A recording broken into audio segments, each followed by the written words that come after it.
Well, good morning, everyone. I'm glad to be here. Let me see if I'd like for that to go away. But regardless, good morning. It's a beautiful day here on campus. I'm happy to be here. Happy to present here for the East Texas Fruit and Vegetable Conference in 2021. We're going to talk small fruit production for the homeowner, for the backyard. Unfortunately, we have about an hour, and we couldn't go through everything that you need to know about fruit production. We couldn't go through that if we spent 8 hours on here today. So unfortunately, I can't tell you everything, but I'm going to give you the pointers, the things that I've learned from experience, and just some helpful things as we explore what we can grow as far as fruit, perennial fruits in the East Texas region. And we all get excited, and I'm guilty of this too. I get excited about fruit trees, and I look at the fall catalogs or the nursery websites, and they have beautiful pictures of fruit trees and what we can grow in fruit trees. And doesn't always work out the way that we see it in the pictures, the way we see it online. A lot of times it's romanticized online, this idea of fruit production. We're going to throw a tree in the backyard, and in a couple of years we're just going to be overrun with fruit. And a lot of times we have something like this. We have less than desirable results. We have a failure to thrive, failure for vigorous growth. And part of what I want to do today is give you some ideas, some things that I've learned to help avoid these kind of situations where we have less than desirable establishment and growth of our fruiting plants. Now this is in the way. I wish, I don't know why I can't get that to go away, but the title here of the slide says, "So what's a fruit enthusiast to do?"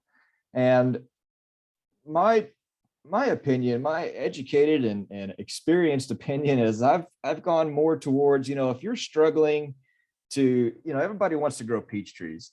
And I do too. And I have 7 or 8 of them at home, and they've been in the ground 5 years now. And I had 1 year of a good harvest on most of those trees. And I'm a horticulturist. So if I'm struggling to have success with something like peaches, I've started to accept for myself that, well, I really like fruit and I like fruit production. So let's grow things that need maybe a little less constant maintenance and care, something like indigenous or native fruits, what I like to call feasible fruits, things that are just a little bit easier to grow. But if we do want to grow the little more complicated fruits, the peaches, the plums, pecans, we can do that, and you can do that. But in order to do that, you have to develop what I have here. You have to develop an intimate understanding of the species that you're growing, of your planting site, the soil, the water, the sunlight, the pests. And to manage those pests, you really need to understand their biology, their behavior. And furthermore, we need to have a good chance of success, we need to select varieties and rootstocks that have superior genetics. That's going to give us a leg up. And then the final piece is to combine all of that understanding in order to provide superior management and conditions. So it can be done, those more difficult fruits, the peaches, the stone fruit, the pecans, but you really have to have this intimate understanding. And so here's again, I can't get this to go away. But here's a list of our native or indigenous type fruits.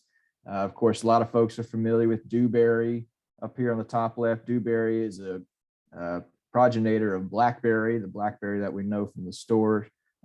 You well know dewberries grow wild. That they don't, in the wild, nobody's fertilizing, nobody's watering, nobody's controlling pests, and yet folks go out every year and harvest dewberries. So the same for a lot of these. We have a native persimmon, Diospyros virginiana. The American or common persimmon grows all over East Texas. Again, very little care required. Then, of course, pecans are native. That we have grapes and muscadines that are native. They're not maybe the Champanelle or the fancy wine grapes that are grown out west or in California, but again, they require very little care and maintenance, and they offer a reward of getting that fruit. We do have some native prunus species, those plums, Mexican plums, flatwood plums, of course, walnuts. The black walnut is edible, just a lot of work to get it open.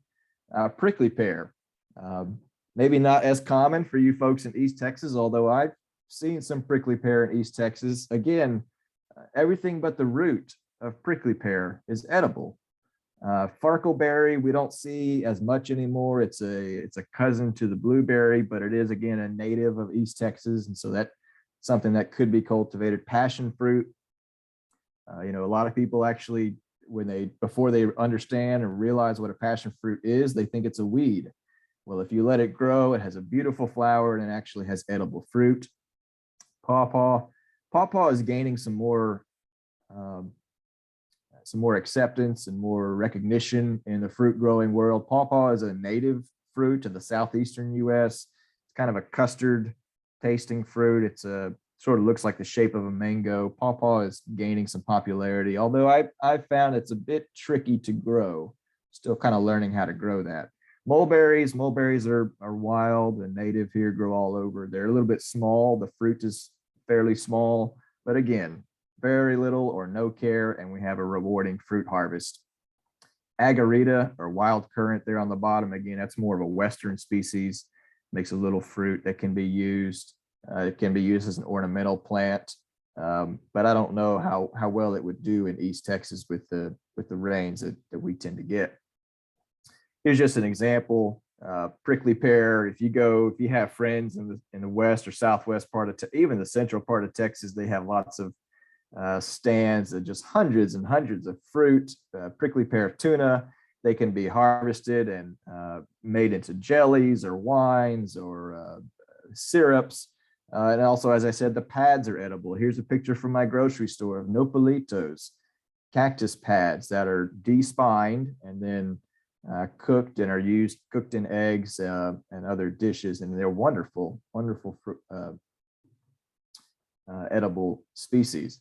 There's even guides online. Here's an example from New Mexico State University. They have a whole page here about how to make jelly from the fruit, how to make pink lemonade from the fruit, how to utilize pads. And so there's resources out there to help you utilize some of these easy growing fruits, these feasible fruits.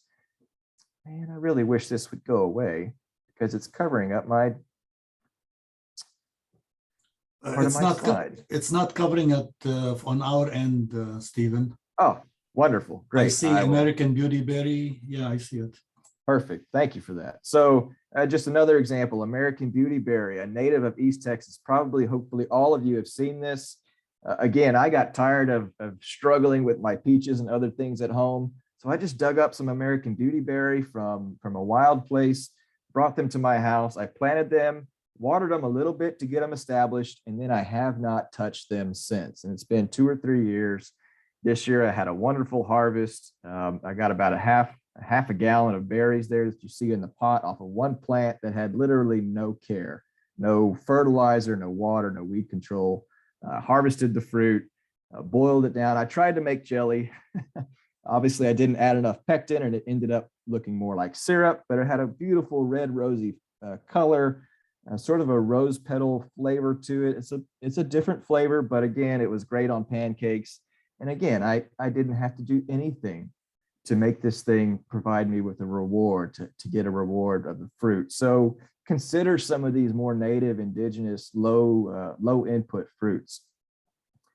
Otherwise, let's talk about some of our more common cultivated plants. Here's your recipe for success in my mind. Site selection and evaluation. These are kind of the principles.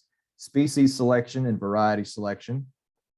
Proper planting and establishment. If we don't get off on the right foot, we're going to struggle for the life of that plant. It's really hard to recover. There's no special fertilizer. There's no special spray that's going to make up for not doing one of these things completely. There's no fertilizer that's going to make up for selecting the wrong species, the wrong variety for for your area. So these things I think are critical for success. And I like to talk this, I like to throw this slide in here when I'm teaching folks. Like I said before, I can't tell you everything that you need to do to grow every type of fruit today, but I can try to teach you some of the principles. And so Harrington Emerson said, as to methods, there may be a million and then some, but principles are few. The man who grasps principles can successfully select his own methods, but the man who tries methods, ignoring principles, is sure to have trouble. And I see this with almost everybody these days that comes to me for help on fruit trees. Is they're online, they're seeing the romantic pictures and articles on growing fruits, but we don't grasp the principles. And then when we have a problem or a struggle, we look online for a method to use and we say, oh, I'm going to select that method and try it. But you are, in that case, the man trying methods, ignoring principles. And I, as an educator here, I would like to give you some ideas of the principles to apply so that you have that basic understanding to then go out and select your own methods. So it really all starts with soil evaluation, and we could go through these things in detail, but this is what I've learned from talking to a lot of you folks, and I think you're all in East Texas, and I think most of you have sand, right? You've got sandy soils, East Texas. I looked at some soil maps getting ready for this, and I think the majority of you are going to have sand or a sandy loam or a loamy sand soil. But I hear this everywhere I go. Almost everybody says, I have the most terrible soil. I have the worst clay soil. And this is often my reaction because your soil, often when they tell me that their soil is great, it's a loamy, it's a sandy loam soil, it's a wonderful soil. I would encourage you to go get your hands in the soil. This picture here on the right shows how you can kind of do a texture feel test to understand, is it really a heavy clay soil? So you get a little ball of soil, you wet it down a little bit, just until that ball glistens with moisture, doesn't need to be sopping wet. And then you try to squeeze that soil between your thumb and forefinger, forming a ribbon. And if it makes a long ribbon, 2, 3, 4 inches long, then you have heavy clay. But I have soil like you guys, I think, and it's going to fall apart as you try to make that ribbon. You have a sandier soil, and that's a wonderful soil to grow in. I found that a sandier soil is a little bit more forgiving in some aspects. So there's, again, some examples of long ribbons. The picture on the right is soil from my house, and I think probably a lot of you have soil similar to this. And you see the 0, 1 foot, 2 foot, 3 foot depths, and your depths will vary. But I would encourage you to go out and dig a hole. Figure out, what is your depth of soil? Do you have a foot of soil and then a heavy clay or a rock layer or iron ore layer? I think a lot of you have iron ore. Or do you have a nice deep 3 foot soil? What you're seeing on the right here from about 0 to 2 feet is a sandy loam, very, very nice soil. What you're seeing there below 2 feet where it turns red and gray, that is a sandy clay layer. So the problem that this presents, the main problem here with this type of soil profile, is that water infiltrates through those top layers very quickly. But when it hits that red clay layer below, it does not infiltrate quickly through that layer, and it wants to perch on top of that. And as you get more rain and more rain, it's eventually going to saturate that topsoil that you have. And when that soil becomes saturated and the water perches on top of that sandy clay layer below, then we have problems with fruit trees, with anything, vegetables, shade trees, ornamentals. That's, roots have to have oxygen. We always think that plants need carbon dioxide, but roots have to have oxygen. And when they sit in this saturated soil for extended periods, that's when we develop a lot of issues. So again, this is a principle to understand so that you can select a method later on to overcome or mitigate this issue. Some of you should be aware of fill dirt. If you're living in a sort of development, I think this is maybe more common down in my area and in the flatlands, the coastal areas of the state where we're more flat and have a problem with drainage.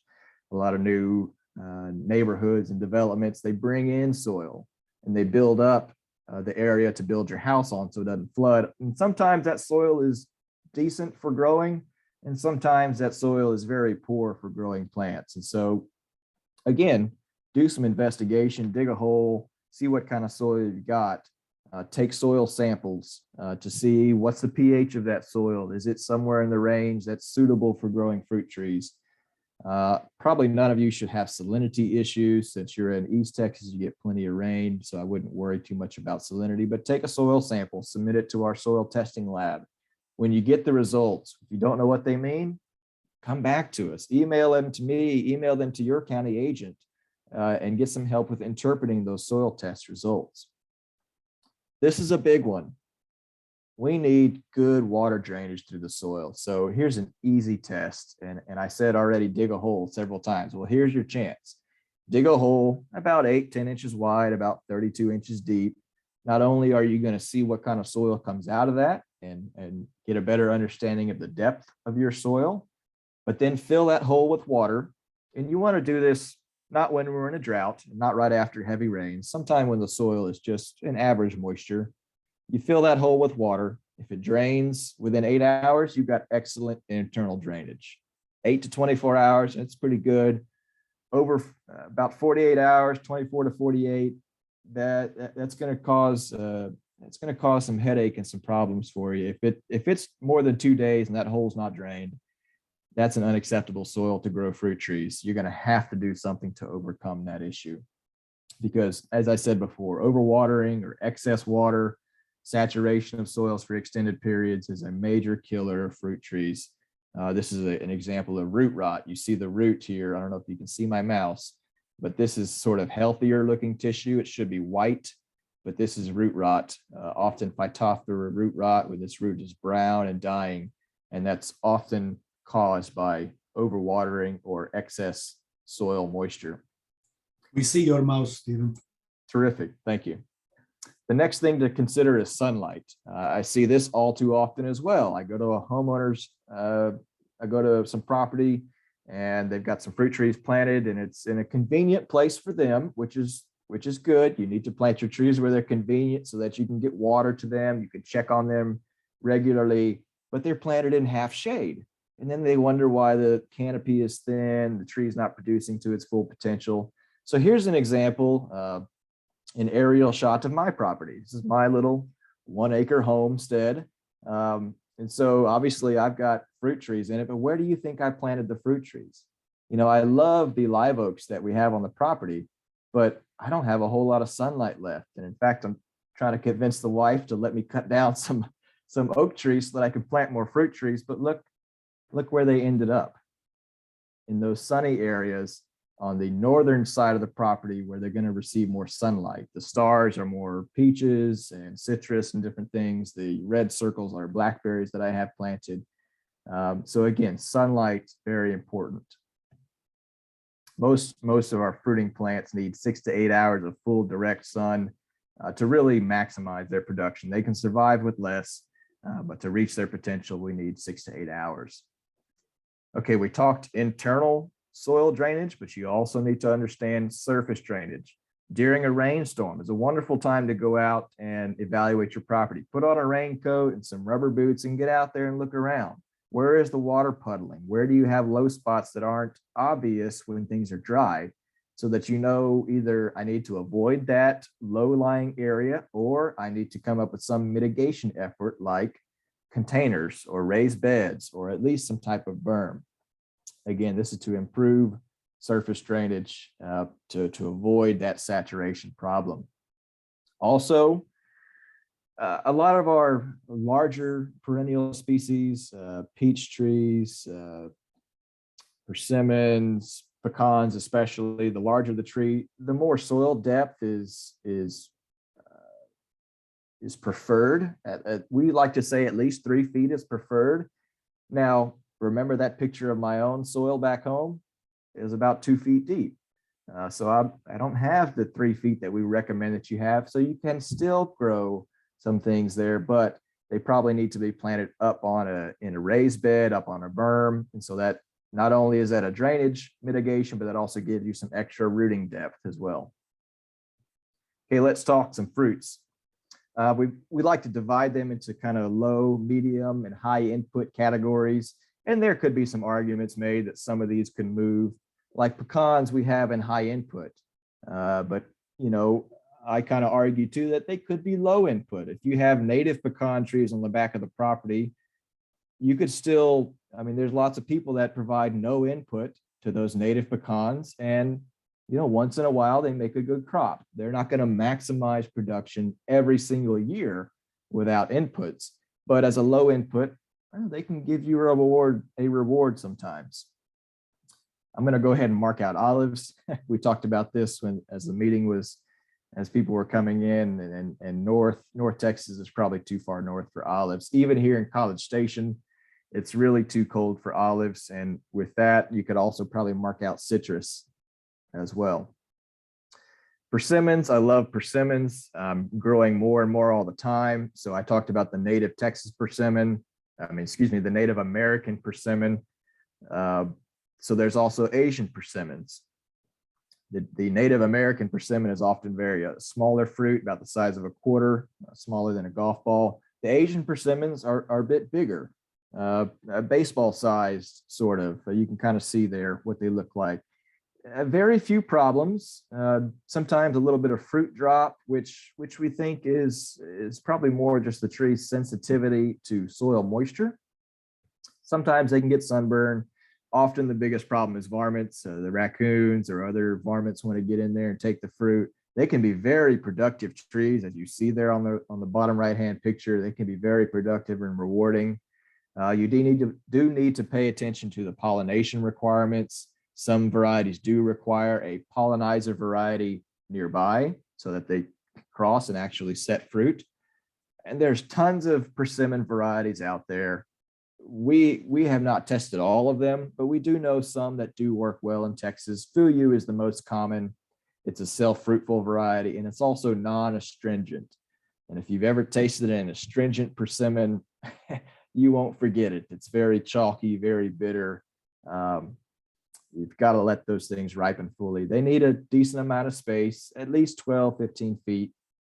And they're often grafted onto that Diospyros virginiana rootstock, that Native American persimmon rootstock. So again, well adapted to East Texas conditions. I talked about the astringency. There are some people that claim the astringency goes away after the first freeze, and that's just not true. It's just a matter of length of ripening period. They can certainly ripen before a freeze. In fact, I had one this past weekend that was ripe, fell from the tree 1st of October, and it was ripe, not astringent anymore, an American native persimmon. The fruit drop complex problem, as I said, probably mulch heavily, provide ideal moisture conditions, and that's going to minimize the fruit drop problem. Jujubes. I'm seeing more interest in jujubes these days as we go along. I like this quote from Dr. McKitchen here in Texas A&M. He says, "Climate for jujubes should be hot and dry. Jujubes have survived drought and excess moisture better than any other fruit plant in trials at College Station." Wow, that sounds like a low input fruit, right? And so here's a picture on the right. Some trees that I found driving around where I live. These were out in a cattle pasture, far from a house, no irrigation, no inputs at all. And there's those trees, and look at the fruit on them. Now, the fruit wasn't wonderful quality because they weren't being watered, but it was loaded with fruits. They're widely adapted to different soil types, very hardy trees. They can get to be sort of big, 15, 50 feet tall. There are later ripening fruit, so July to September.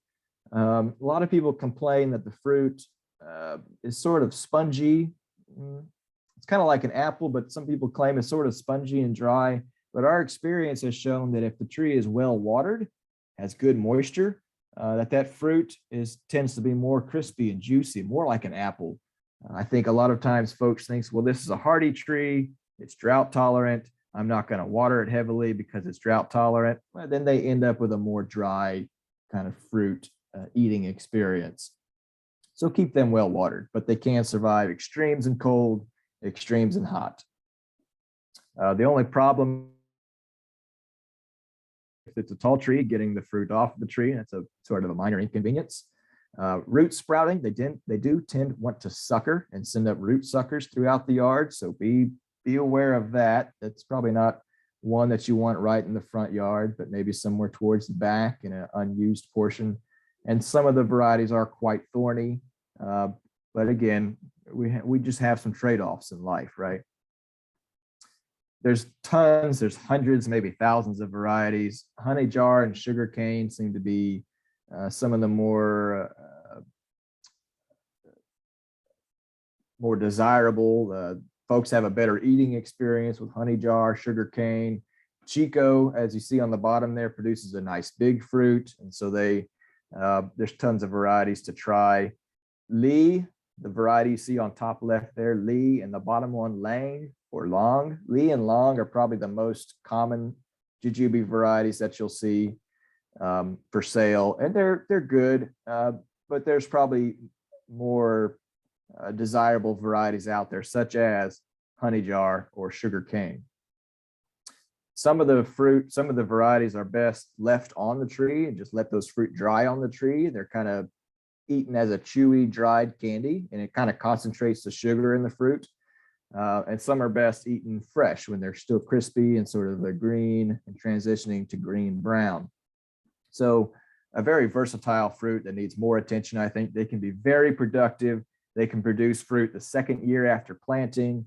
Again, highly productive and just a good, rewarding fruit growing experience. Okay, pomegranates. We talked a little bit before the meeting got started, and pomegranates are a little cold sensitive. Some of you folks in the more northern reaches of East Texas might have some troubles with pomegranates. They can vary in height. There's different varieties. There's different ways to utilize the fruit.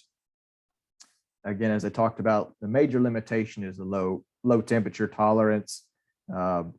These are some of the more varieties listed here. These are some of the more some of the varieties that have done a little bit better in some of our trials across Texas. But again, those are going to vary in their cold hardiness. So I actually don't have any data to share with you on what's the most cold hardy. Some of these Russian varieties like Salavatsky, Russian 18, Kazaki, I think those are going to be more cold hardy, having that Russian lineage. The big problem with pomegranates, as you see in the middle picture and the bottom picture, the middle is sunburn. The bottom picture is alternaria, heart rot. That may also be caused by leaf-footed bugs. You see those on the top right picture, leaf-footed bugs or stink bugs. They pierce the fruit. Perhaps we think maybe they introduce a disease that rots the fruit, but we're working on that. And to be honest, we don't have it figured out yet. We've done some work trying to reduce sunburn with some different spray applications, and we really haven't cured it yet. Here's an Austin pomegranate. I think a seedling selected in Austin, Texas. Very beautiful color. But as you can see, the skin or the rind of the fruit is not always perfect, but the inside can be good. Here's what Alabama is trying to help reduce some of that sunburn, just covering the rows with shade cloth. That can be somewhat successful to keep the bugs off. Of course, we can use insecticides fairly effectively to control stink bugs. But if you're don't want to, or if you just have a tree or two and you want to protect those individual fruits, there are fruit protection bags that can be put on to protect those individual fruits from sunburn as well as from insects. Grapes, I would like to put them more in a medium input category, but they do have some major limitations. Pierce's disease is the main one. And I'm not a grape expert, I'll tell you that. We do have viticulturists here that are dedicated grape experts. Frost and freeze injury can be a problem. But here's Pierce's disease. It's transmitted by this little insect on the bottom there. And it's very, very difficult to control. So we rely on growing types of grapes that are tolerant or resistant to Pierce's disease. Hopefully, probably a lot of you are familiar with Mustang grapes, the wild grape, or there's also a wild Muscadine that grows in East Texas. They can be utilized in home landscapes. And again, without hardly any inputs, we can have a rewarding fruit harvest from those. Here's some variety recommendations for grapes, for East Texas at least, that are resistant to Pierce's disease. The two that I see most common are Blanc du Bois and Black Spanish. Those are pretty decent wine grapes for East Texas. I want to draw your attention to the table grape, the Victoria Red. Sort of a newer variety, but it grows very well in East Texas. It came to us from Arkansas. The only kind of downside to Victoria Red is it does have a couple of seeds in each grape, but otherwise a beautiful grape. And I'm going to talk about Razzmatazz a little bit as well. Here's Victoria Red. It's a Texas superstar plant.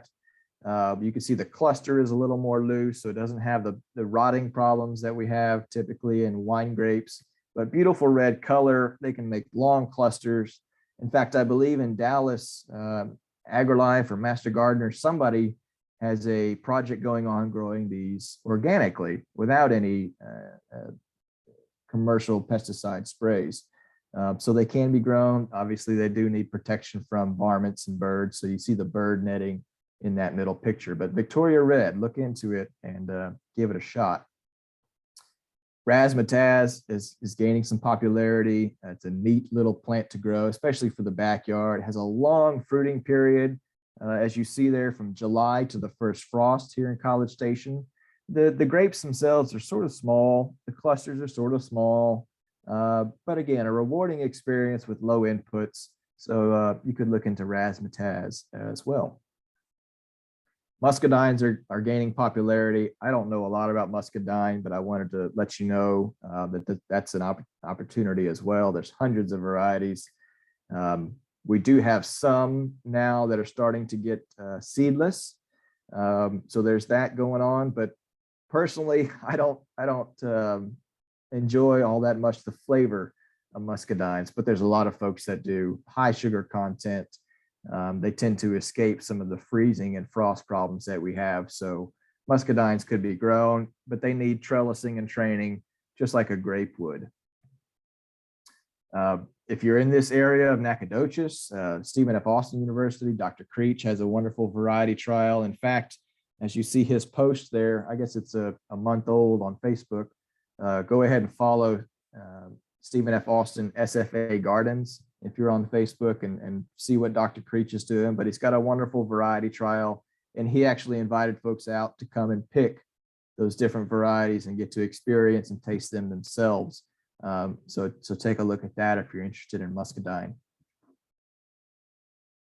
Okay, moving to some of the medium input blueberries. I'll be honest with you folks, I don't have a lot of experience in blueberries.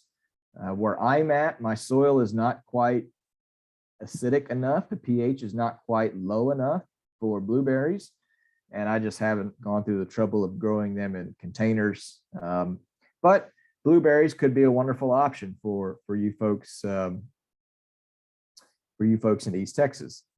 There are some major limitations, of course. As I said, they have to have a very low or rather low soil pH, at least below 5.5. They really prefer something between 4 and 5. Again, have a soil test done and see what the pH of your soil is if you're not sure.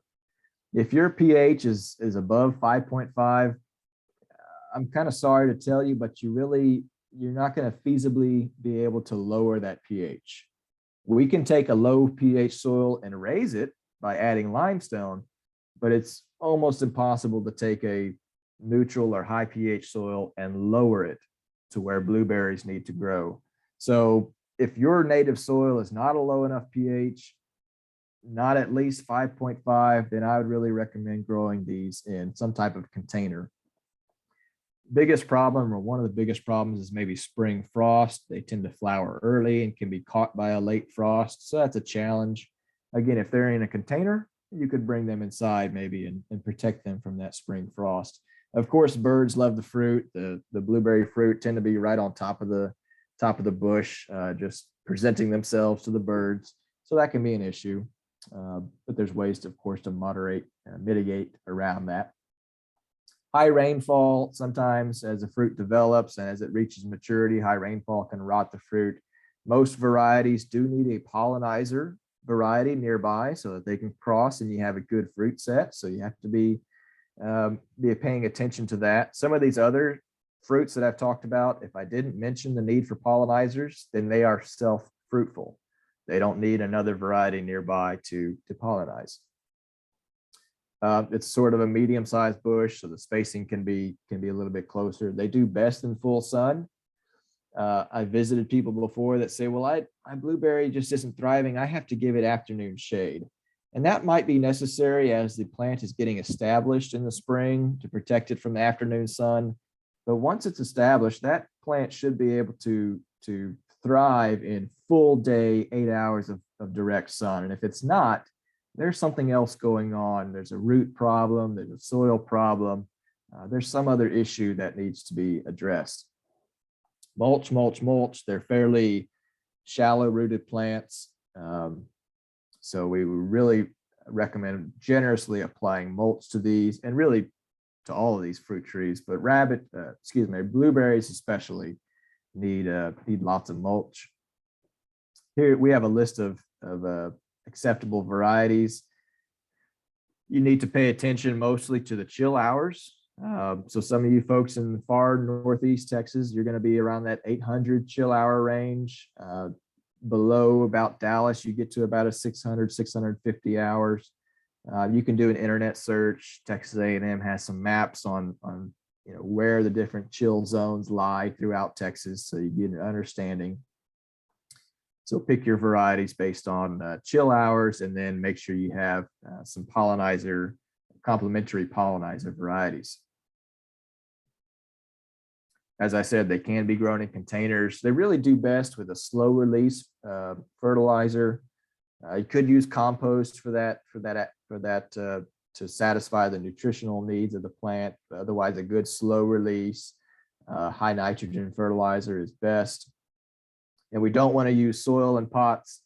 Soil doesn't drain like it should in a pot. We have to use a soilless media, typically a mixture of perlite, vermiculite, or pine bark or pine needles, or composted pine bark works very well. I would try to stay away from 100% peat moss as your potting media. Peat moss tends to kind of decompose and get kind of compressed, and then it doesn't want to drain well. So I would look at more of the pine bark, decomposed pine bark, maybe some vermiculite in there. No gravel. This is a rule for all containers. There's no need, and in fact, science proves that putting stones or gravel in the bottom of your pots actually does not improve drainage. In fact, it makes the drainage and the root rot problem worse. So no gravel, no stones in the bottom of the container. And again, mulch heavily. Blueberries are another, this is the reason that they are medium inputs, is that they're sensitive to water quality. If you were here in College Station, you absolutely could not water blueberries with our tap water.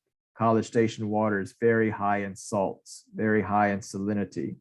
And blueberries are very, very sensitive to that. So again, if you're struggling, you think everything else is right, but something is just not right with your blueberry, maybe have the water tested.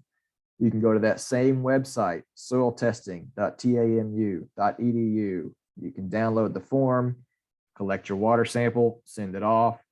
Again, you can get the results. If you don't understand them, get a hold of one of us. We're here to work for you. We're here to help you understand these things.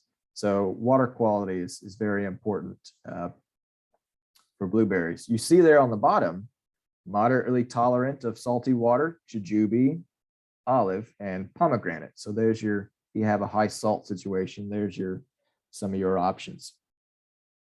Okay, blackberries. I love blackberries.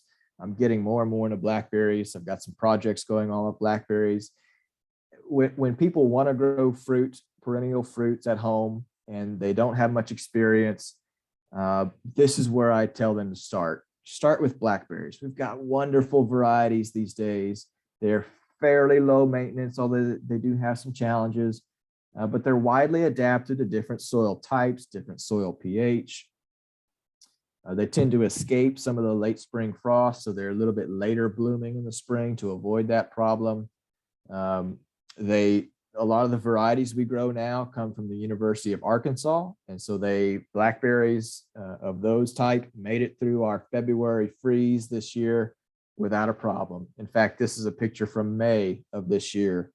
Blackberries in Central Texas just doing wonderfully after the freeze. You can have an extended harvest period too if you space out and choose the correct varieties. They can have a few issues. The main one probably is stink bugs again, or leaf-footed bugs. They're just hard to control because they fly and they're so mobile. It's difficult to control them. So I'll talk briefly about how to deal with that. Birds, varmints, of course. Anthracnose and white druplet, again, if you're growing some of these more recently developed varieties or cultivars, a lot of these have built-in resistance to problems like anthracnose, white druplet. So we can avoid some of those problems altogether. Texas A&M developed some blackberry varieties back in the day. Bryson, Rossboro, Brazos. Rossboro is probably the best for Northeast Texas, although it's a thorny variety. Brazos berries I have here, maybe they're best used just to lure the birds and bugs away. They're highly productive, make tons of berries. They just, in my experience, my opinion, they just don't have the flavor. For example, somebody brought in a big bucket full 10 pounds of Brazos berries to my extension office one day and said, give them away for free. You guys take home as much as you want. At the end of the day, that bucket was still full.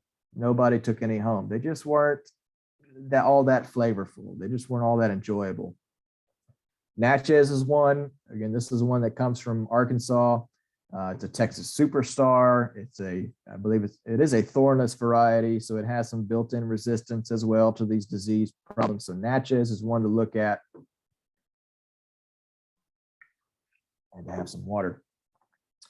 These are the other ones that I'd recommend. If you really want to start growing some blackberries, right here is your list. There's others out there, but these are the ones I have experience with, and these have been really productive. Ouachita, Osage, those are both thornless varieties. They're floricane producers. I'll talk to you about that. Ouachita is just very reliable, consistent. It's a vigorous plant, fairly large berries. Osage is a little bit less vigorous, a little bit smaller berry, but still about the size you would buy in the store, but very sweet, a good flavor profile in Osage. A lot of the consumers really like Osage. Kiowa is a bit of an older variety. It is a thorny variety, but it is a heavy producer with very large berries, some of the biggest blackberries I've ever seen. So what do you want? Heavy production and large berries? Well, you got to deal with some thorns. The bottom two, look for these, ask for these at nurseries. If nurseries don't have them, ask them to go out and get them. Caddo and Ponca, two of the newest releases and arguably maybe the best blackberries on the market today, especially for the southeastern US. The story is for years, we've been developing conventional breeding blackberries for thornless, for disease resistance, for larger berries, for heavy production.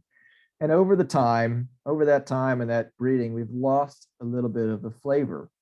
And so Dr. Clark at University of Arkansas, since we have all of these thornless, disease-resistant, large, productive berries, he said, well, now let's start breeding some of the flavor back into these cultivars. And this is what he's come up with, Caddo and Ponca. I've tasted some Ponca this year, and without a doubt, it is the sweetest blackberry I have ever eaten. I mean, just wonderful, thornless variety, not a huge berry, but a good producer, a long production season. So look for Caddo and Ponca. Again, wonderful disease resistance with these new varieties. So there's Ponca on the right there. So that's my hand. So a decent sized berry, really. Wonderful fruit, wonderful flavor. Here's to give you an idea of a trellising system for blackberries, just simple 3-wire system separated by about 14 inches between the wires. This is a single plant, multiple stems, and you just kind of train it up like you see here. This is a picture of a root rot problem in the grower's field, but it's a little bit easier to see the 3-wire trellis system and how he's got the canes tied to the wires, just loosely tied to the wires. There's other trellising systems out there like this one with the T and the double wires. I don't really see the advantage. The grower hasn't seen the advantage of it. It's more material, more work. The simple 3-wire system seems to work just fine. I mentioned that those other varieties were floricane bearing varieties. So here's the opposite of that, or the other option is a primocane bearing variety. So primocane varieties can bear a fruit crop on last year's stems, last year's growth from about May to June.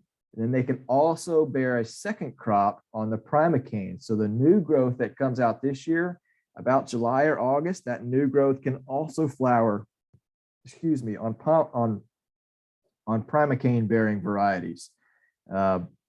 It tends to be maybe not as flavorful, the primocane crop, since it comes in right in the heat of summer, July and August. But again, you can extend your harvest season, and a lot of times folks don't care if it's lacking a little bit of flavor, because you've got fresh blackberries in July and August right in your backyard.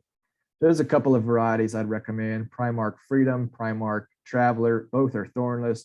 Both are extremely heavy producers, good taste and flavor, and early to start production as well. Here's an example of Primark Traveler. I believe this is the middle of May. Of course, this is the southern side of the state where I'm at, but just look at the production there. Good sized berries, wonderful plants with little inputs needed. Stink bugs, as I said, can be a problem. You can work on exclusion, putting nets over them. You could, if you keep the weeds cleaned up around the property, that's going to help reduce the amount of stink bugs. You can plant a trap crop, and you can do an internet search for these terms and figure out what they mean. You can use those yellow sticky traps to trap them, bring in beneficial insects. Spinosad is an organic pesticide that can work, especially on the younger stink bugs, and so that can work. Soap, not all that great, again, better on the younger ones. And of course, we have our more traditional insecticides that can be used to control stink bugs. Here's my blackberry variety trial. I've been running this 2 years now. Look here at Kiowa, 132 pounds we harvested. So we harvest 7 plants of each variety, and this is our total production from 2021. Realize that Osage and Ouachita here are 3 years in the ground. Caddo and Ponca being new, they were just 1 year in the ground. So again, first year after planting, and we've got, look, 50 and 70 pounds of production, about 8 to 10, 11 pounds of fruit per plant over that time span for a newly planted tree. Look here at Primark Traveler. First year or second year in the ground, 15 pounds per plant. I mean, just a wonderful, rewarding plant to grow with not a lot of problems. And props to our cooperator in Alvin Froberg's farm. He's a wonderful grower. So thank you to him for allowing us to harvest 474 pounds of fruit from his production area, all for the sake of research. There's kind of the production of those blackberries over time. You can see Primark Traveler came in early. Kiowa came in a bit later, but a nice long production season for Kiowa. Okay, I'm running out of time here, so we're gonna get through the rest of these. Pears, I think pears are underappreciated. A nice low to medium input fruit. The major problem is fire blight. They can be caught by a spring frost, and they take a little time to get into production. You do often need a pollinizer variety, but they can be a rewarding experience. We tend to recommend the more European and Asian hybrids, or an Asian type variety. Those tend to be more tolerant of fire blight disease. Garber is one here in College Station that you see on the left there. Garber is one that's done very well. LeConte has done very well. I had a Garber pear the other day off the tree, and wonderful eating experience. Best pear I've ever had outside of a store. This is fire blight here on the right.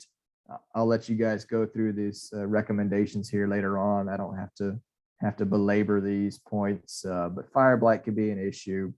The biggest thing is don't push them with a lot of fertilizer. In fact, my pear trees at home, I really don't fertilize, maybe once lightly in the spring, but when we fertilize them a lot, they get vigorous. That's when we develop fire blight problems. And pears really don't need a lot of fertility to be productive. The problem with pears is they tend to want to grow straight up.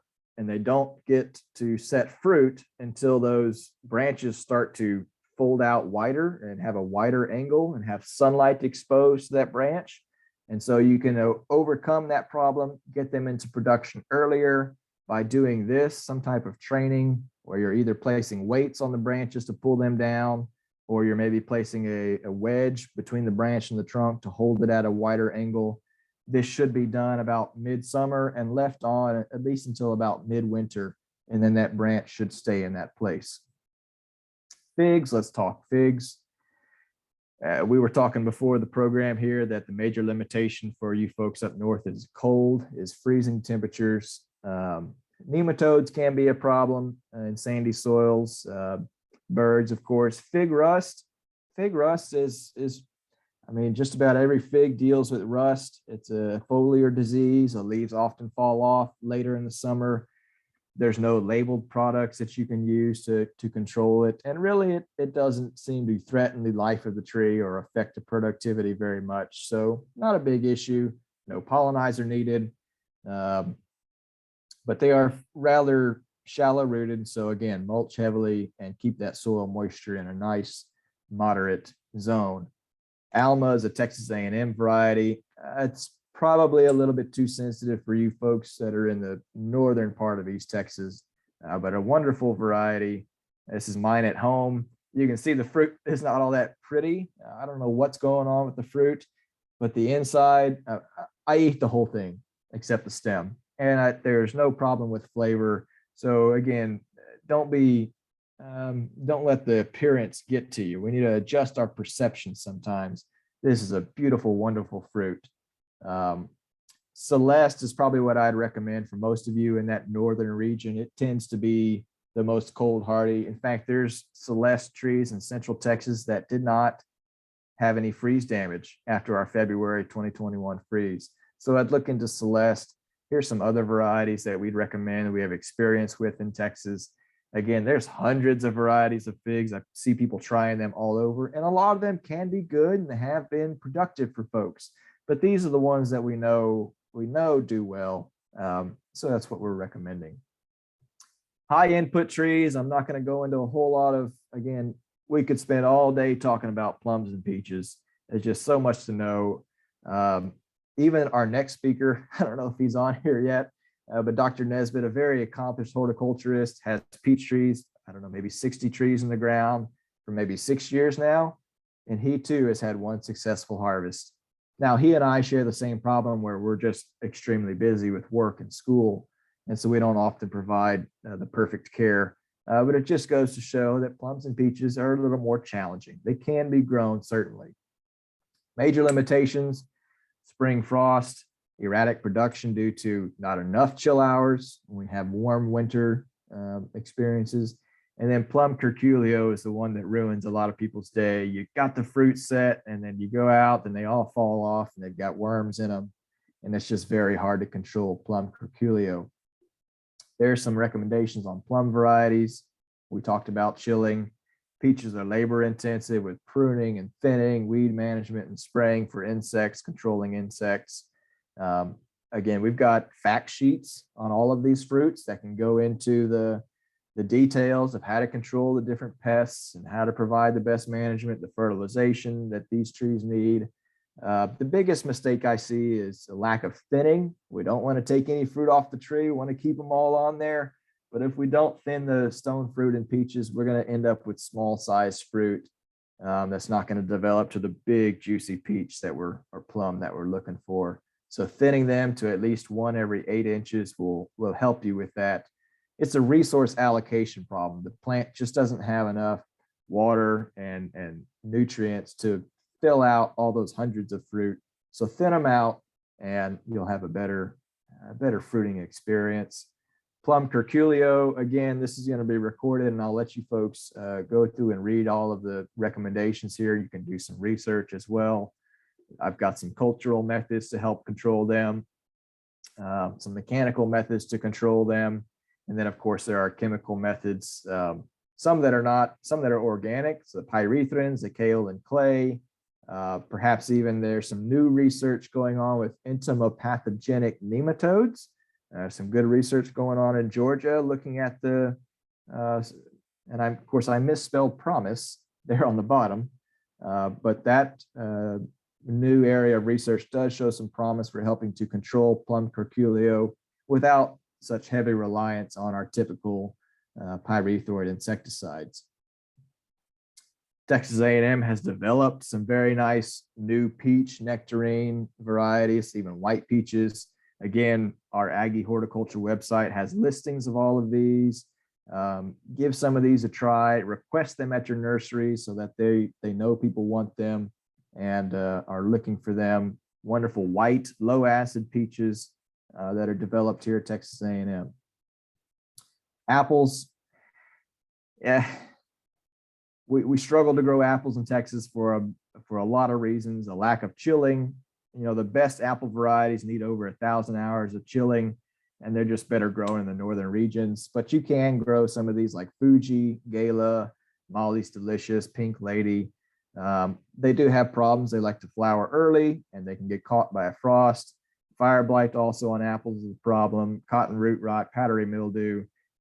They do need pollinizers. Rain and humidity of East Texas really makes apples a challenge. If you really want apples and you've struggled with apples in the past, look into Jujubes. I think that's maybe a good Texas substitute for apples, but you can grow them. I've seen people be successful with apples, but you've got to have a good understanding of those principles and select your methods of management carefully. So you've got to have an intimate understanding of what you're dealing with. So that's apples. As we wrap up here, it's already 10. This is very important. Good planting is a must. This is the mistake I see most common, is that folks bury their plants too deeply. When you plant a tree, my recommendation is that top of the root ball or the bottom of the trunk needs to be at least 1 inch or 2 above your native landscape grade, because there's going to be some settling that goes on, and we don't want it sitting in a low spot. It just causes so many problems. So good planting techniques are a must. Dr. Nesbitt's simplified law of horticultural success: you must water enough, but not too much. And really, I see people trying to use these moisture meters, and I just don't think that they're reliable enough. I really think you're better off gaining experience, getting your hand in the soil, understanding what feels dry, what feels wet. You're going to have better success this way. Once a tree is newly planted, we recommend about a gallon to 2 gallons per inch of trunk caliper per day.